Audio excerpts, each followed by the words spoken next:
Hello everyone, this is Anuradha Sharma and you're watching my channel IELTS with Anuradha. Published by IDP and Burlington English 2023. This recording is copyright. Test 3. This is the IELTS listening. You will hear a number of different recordings, and you will have to answer questions on what you hear. There will be time for you to read the instructions and questions, and you will have a chance to check your work. All the recordings will be played once only. The test is in 4 parts. At the end of the test, you will be given 10 minutes to transfer your answers to the answer sheet. Now turn to Part 1. Part 1. First you have some time to look at questions 1 to 8.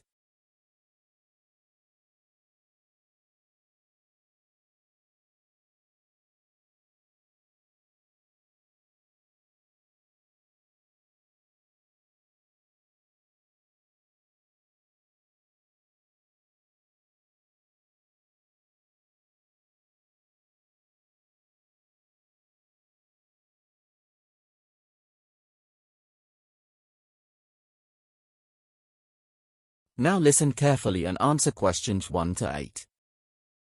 Hello, this is the Townsbury Council General Inquiries line. How can I help you? Hello. I'm calling to find out information about some of the evening classes you offer. I've decided I want to start a new hobby.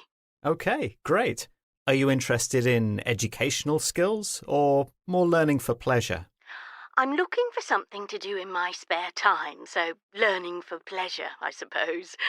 I'd like to do something creative. What kinds of classes do you have? Right. We have a variety of different classes that you may be interested in. Looking at the course information document, the first one I can suggest is all about pottery, or rather, what we call ceramic design.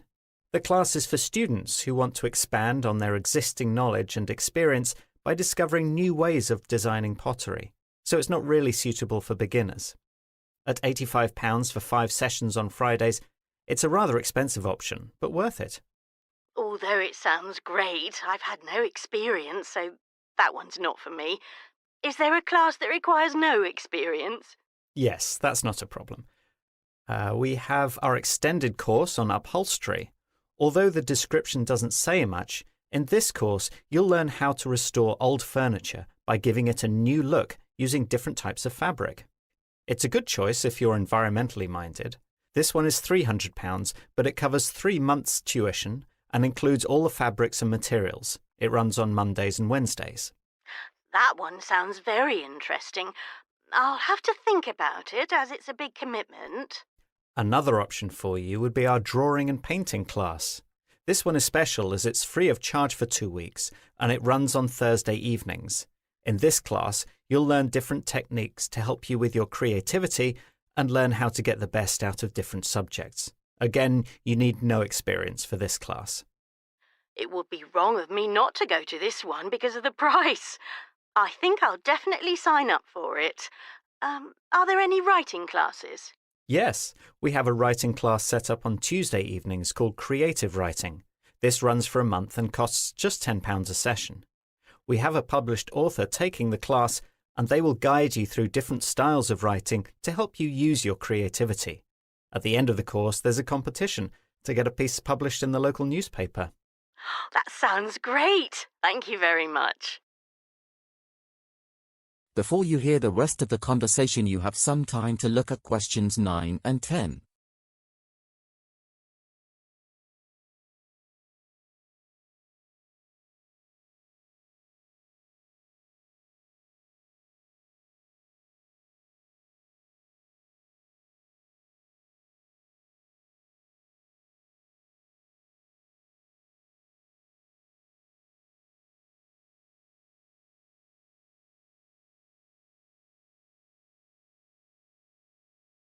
Now listen and answer questions 9 and 10.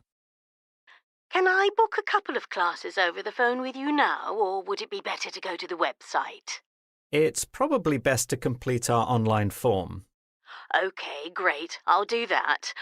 Once I've made my booking, how do I know that I've been accepted onto the course? Will I get an email? After your booking has been processed, you'll usually receive a phone call confirming your place on the course and when the start date will be and who your tutor is. You'll be given your tutor's email address and then all communication goes via that email address. Wonderful. Thanks very much for your help. That is the end of part 1. You now have half of a minute to check your answers to part 1.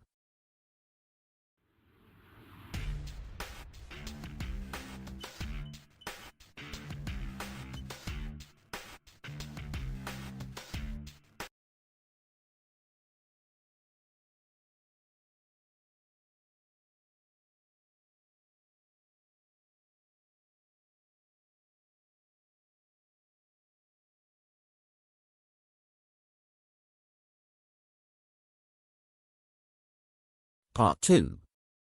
First you have some time to look at questions 11 to 14.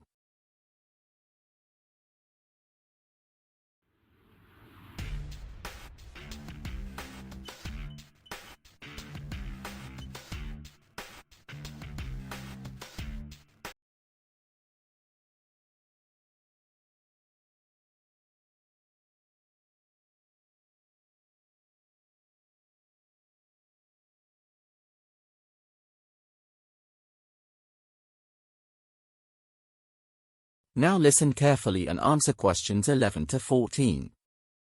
Welcome to the town meeting on the development of our town centre. I'm Martin King, the leader of the Town Planning Committee, and I'm pleased to see so many of you here. What I propose to do is to talk through some of our residents' concerns about the town centre, and following that, some recommendations for improvements. First of all, I'm thrilled to say that the majority of residents were happy with the widening of the pavements in the High Street. This work was carried out last year and has been a huge success. However, there is now some concern that there are too many vehicles using the road, and people are calling for all traffic to be banned, which I'll come to later. Other residents have been questioning the function of the town square. In the past, it hosted many events, but in recent times, the square has seen a distinct lack of use, which some residents find disappointing. The outdoor market, on the other hand, is always bustling with people on the days that it runs. A few respondents to our survey suggest expanding the range of items, especially locally grown produce. And this is something we'll look into. Generally, our residents are happy that the town has a market and are keen to see it remain for many more years. The park to the south of the town seems to be in constant use, with school children on school trips, as well as the craft fairs, which happen on weekends during the summer. Although we welcome continued use of the park, we do urge people to clean up after themselves. We've had more complaints about rubbish this year than any other year on record. Since we've increased the number of bins in the park, we hope that this will have a positive effect. Before you hear the rest of the talk, you have some time to look at questions 15 to 20.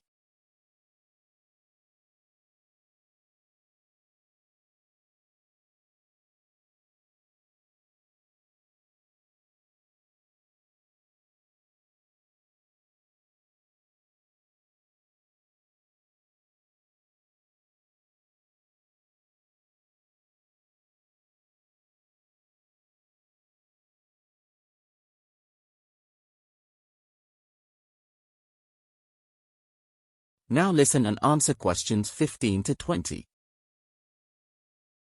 Moving on to our proposals for the future developments. What do we recommend? Firstly, I can tell you that we have a reasonably good budget for any works that are agreed this year, and the Council didn't need to increase taxation in order to fund these. Instead of using our reserve funds for emergencies, we've been able to get a government grant through a special city rejuvenation budget. The first major project we want to undertake is that of the town square. It has already been pedestrianised, so there's no traffic to worry about. But we want to make it into an inclusive entertainment and art space. This'll mean no more confusion about the function of the square, and we hope to encourage artists from local colleges and schools to help us turn the space into living art. Our second suggestion is more to do with bringing the community together to make a better living space. We're recommending the setting up of a litter clear-up group made up of volunteers to improve the appearance of the local surroundings. We would look for teams of people to walk around pre-arranged sections of the town, helping to clear some of the rubbish. We seem to have been inundated with volunteers, but we need a coordinator. So if you're interested, please send me an email. On a similar topic to this, we are pleased to announce new installations of recycling stations to be placed around the town. The general recycling will be located in the supermarket car park, while the plastic-only waste will be situated behind the library. Any textile or clothing donations should still go to our charity shops. Finally, the market is going to get bigger. We've invited more local sellers to attend the market, and this should be starting next month. We're also going to trial a longer market day so that more people have the time to visit and take advantage of our new suppliers. We'll review this in 3 months. In the meantime, if you have any further comments, can I please ask that you send me an email or speak to me at the end of the meeting? Any questions at this time? That is the end of part 2. You now have half of a minute to check your answers to part 2.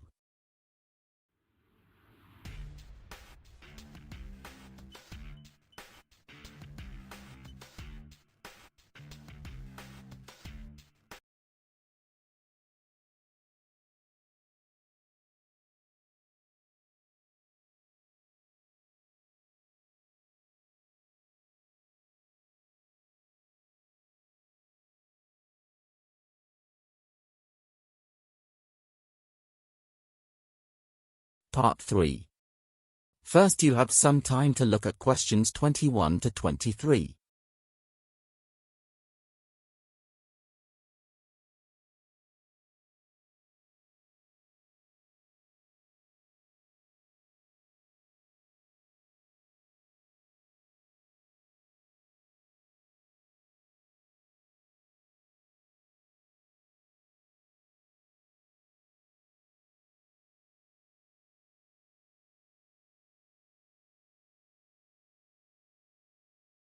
Now listen carefully and answer questions 21 to 23. Hi, it's Mark, isn't it? We sat next to each other in our first lecture yesterday. Yes, that's right. In chemistry, right? I'm sorry, but I've forgotten your name. I'm Kate. Don't worry, it's hard remembering everyone's names when you're meeting so many people for the first time. Exactly. So, what did you think of the lecture? It already seems to be a bit more complicated than what I'm used to. I don't know if I'll ever understand it completely. It was only the first one, so I'm not too concerned about understanding it. I'm more worried about having to make notes because the lecturer spoke quite fast. I think I managed to get everything down, though. She did go through a lot of information, didn't she? Maybe we just need to adjust to her style, or just get accustomed to it. I'm sure things will improve. That's what I'm hoping. Maybe after 3 years of studying, I'll be able to catch everything she said. What was it she said at the end of the lecture? Are we going to have a test already? No, nothing like that. It's not really even homework. But we need to start thinking about what kind of presentation we want to do in a few weeks. We can work together on that if you like. That sounds good. Thanks. Before you hear the rest of the conversation, you have some time to look at questions 24 and 25.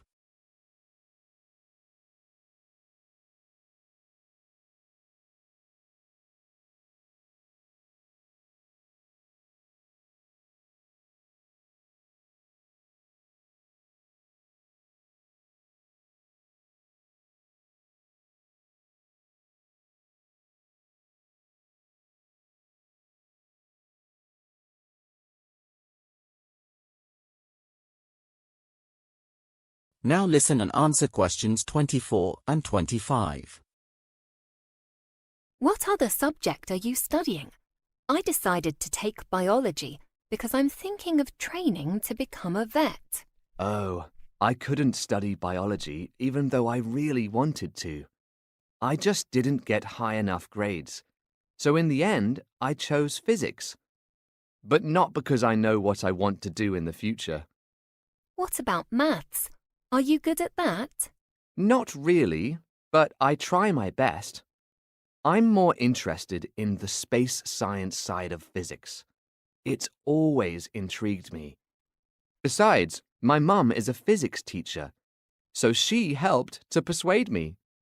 I don't think physics is for me, even though I enjoy complicated equations. So I'll leave that to you. Before you hear the rest of the conversation, you have some time to look at questions 26 to 30.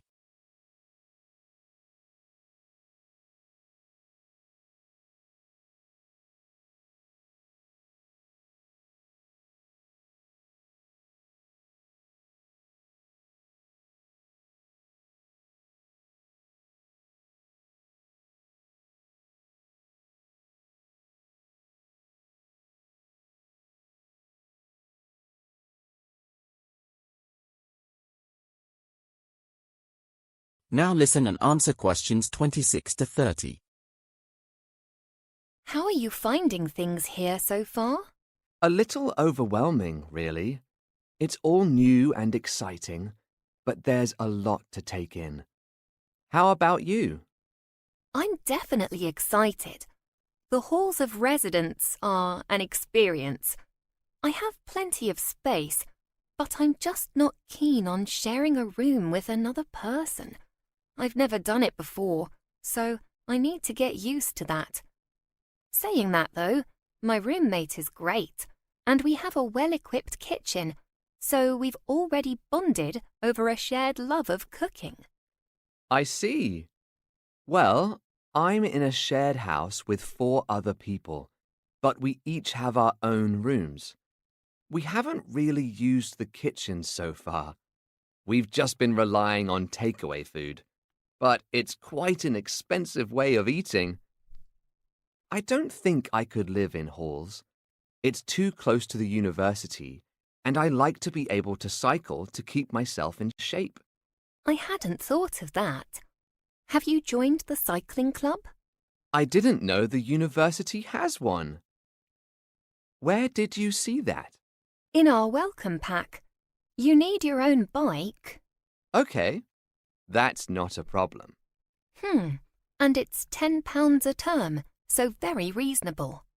Yes, that's not too bad. I'll have to look into it. Thanks.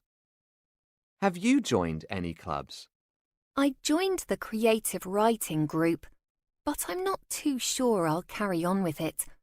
I think I'll just be too busy to do anything outside of classes and studying, although I've loved writing stories in the past. It's a free club, too, and there are already lots of members. But I think I might have to see how things go with my studies. Well, see how you get on over the next few weeks. Things will get easier, I'm sure. That is the end of part 3. You now have half of a minute to check your answers to part 3.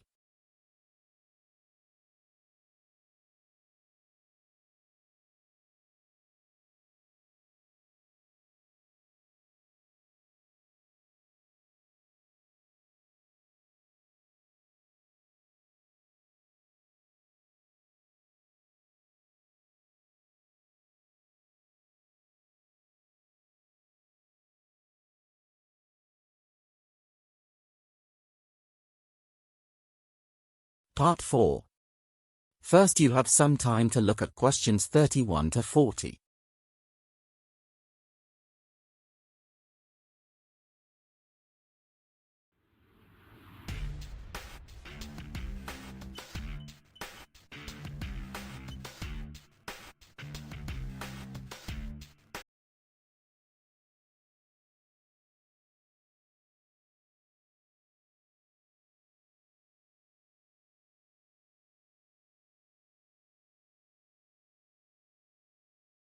Now listen carefully and answer questions 31 to 40.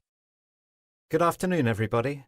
Today we're talking about starting the research into your family tree for your final social history project of the semester. It's good to see so many of you here to learn some techniques for doing the research. I can tell you that besides helping you to get a good grade, it should be very rewarding. So, shall we make a start? To begin, the most important resources are your living relatives, your parents, aunts and uncles, and even cousins. Ask them what they know about previous generations, including dates of birth, marriage, and death, and the approximate places where these people lived. Exact addresses can be incredibly useful in your research. You might also need to ask about any potential nicknames or shortened names, as these may appear on official documents. By asking your family these questions, you get an excellent foundation to your personal history. You may even want to create a questionnaire for your family to answer. With this information, you can start to build your tree. The next step you might want to take is to search family homes for any folders which could contain important information, like photographs or official certificates. Having photos gives your research a more personal aspect, which many people like. Diaries and letters are also useful sources of information, but especially the latter, as they may reveal family details not previously recorded. Any information you find, however, will need to be organized in such a way that it's easy for you to find again. And if you're going to use the research for your project to create a history for future generations, you'll want to make something which can easily be understood. This is when you might decide to go online. There are various websites, both free and subscription-based, which you can choose from to help you build your own digital family tree. One advantage of this is that it helps you keep the information you find in an organized manner. Most of these websites allow the user to attach photographs and other documents, so all the information for one person is collated in one place. It's possible to see other researchers' trees too, if they're public, but a word of warning here. You should always try to verify facts you discover by looking for official records. Often, there's a lot of misinformation on public family trees, so you must ensure you're following the right path. People's names and dates of birth can be uncannily similar, so take time to check the data you have. The websites you can find will give you access to national records and other certificates, which will help you to prove the information you've gathered. One aspect of doing family research that a lot of people forget about is the use of social media. You may or may not already have a profile on one of the networking sites, but it can be surprising how much information you can find by being on one.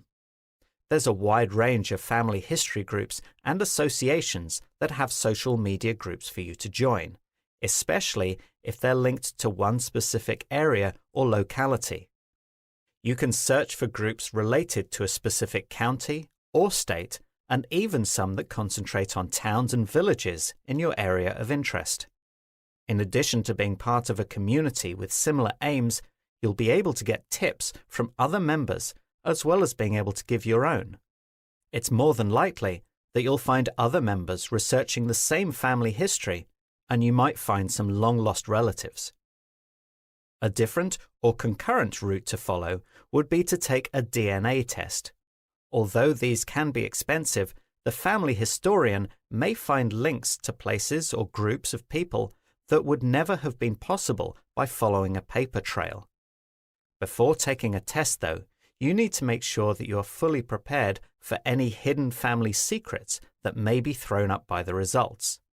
You won't necessarily get all the answers to your questions, but DNA tests can reveal certain aspects of your heritage. For example, with the results, you may be able to work out migration patterns of your ancestors. By this, I mean discovering which area of the world their DNA is closely matched to. This can often come up with surprising results, as your DNA may be connected to a distant location. Should you choose to go down this path, you'll find that your results will change over time. This is because more and more people are being tested all the time, so your results will be updated on a regular basis. You might feel that this is a step too far for a university project, but it's there as an option. In essence, these are the first steps I'd suggest people take when considering their own family history research. However, I think that my main advice would be to persevere. In your research, you're bound to come across obstacles every now and then, where you can't find the information to confirm a person on your tree. But with dedicated research and patience, your hard work will be worth it in the end. Some people choose to stop at a particular point, but really the possibilities are endless. One ancestor leads to another, and before you know it, you're looking at places that you might never have dreamed were connected to you. That is the end of part 4. You now have half of a minute to check your answers to part 4. That is the end of the listening test.